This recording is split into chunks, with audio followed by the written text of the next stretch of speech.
Hello there, happy Saturday. I wanted to write a blog post today, but I don't have time, so I'm going to make a quick video instead. I spent the day yesterday with two groups of therapists. In the morning, I was doing a workshop with a group of my colleagues in the centre where I work, and in the evening, I was talking to a group of student and pre-accredited members of one of the professional bodies. And I was struck, and I put my hand to my chest because I was struck as I was in both of those environments, how amazing each and every person that I came into contact with was.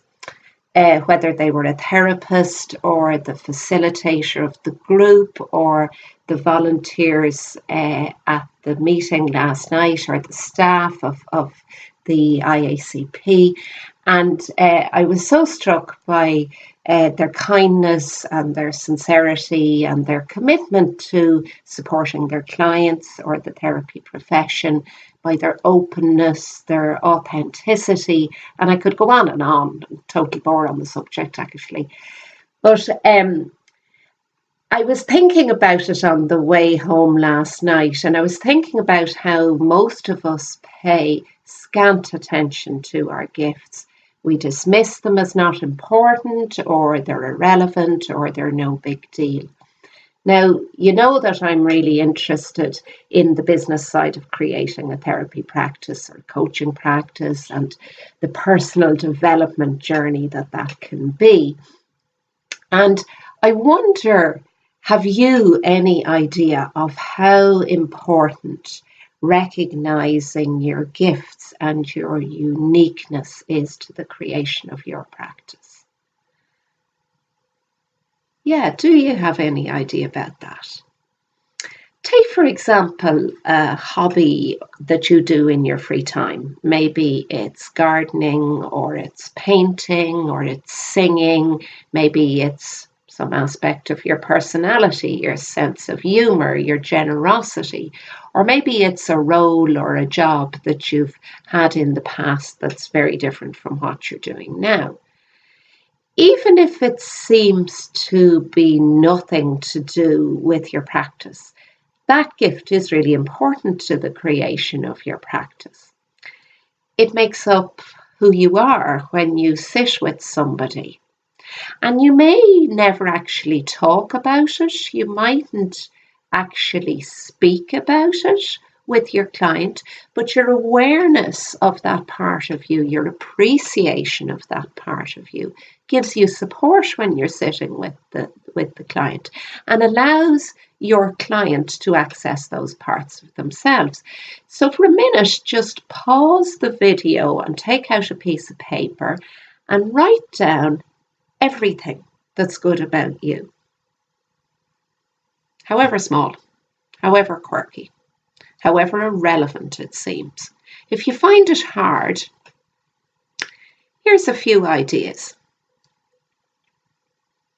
Maybe you're kind. Maybe you're thoughtful. Maybe you're well organized.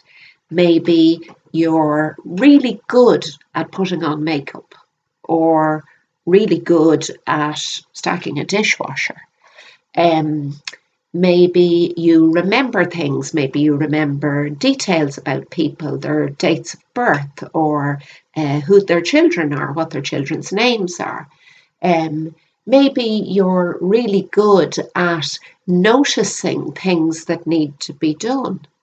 Maybe you're really good at influencing other people in some way, giving people pause for thought. Ask yourself what your best friend might say about you, and keep adding to the list. Don't give in to the temptation to water it down or to qualify it in any way. Of course, none of us is perfect or lives out of all of those wonderful places all of the time. None of us do that. So don't give in to that temptation. Just for a minute, allow the really good stuff. Doesn't it feel good to acknowledge your strengths? In practical terms, when it comes to marketing your practice, knowing these parts of ourselves, allowing these parts of ourselves, acknowledging these parts of ourselves is also important. So let's go back to the idea of the hobby, or the, really the thing that you're really good at that really doesn't seem to have any relevance, like cleaning the bathroom. Ask yourself, what about that is important to you? What meaning does it have for you? So you might not speak directly in your marketing material, whether it's written or spoken, having a conversation with somebody, whatever it might be. You might not speak directly of your hobby, of knitting little animals or baking fruitcakes, but your marketing might speak of the importance of allowing creativity, the importance of taking time for ourselves to do the things that we enjoy. You might not tell a client about your singing, that you're in a choir or something, but you might refer to the importance for clients of speaking their truth or allowing their voice to be heard. Do you get the idea? So what's wonderful about you? What is wonderful about you that would be helpful for you to support you in creating your practice? Thanks for listening. Everybody wants to love. Everybody wants to be loved. Oh, oh, oh. Everybody wants to love. Everybody wants to be loved. Oh, oh, oh. Have a good Saturday.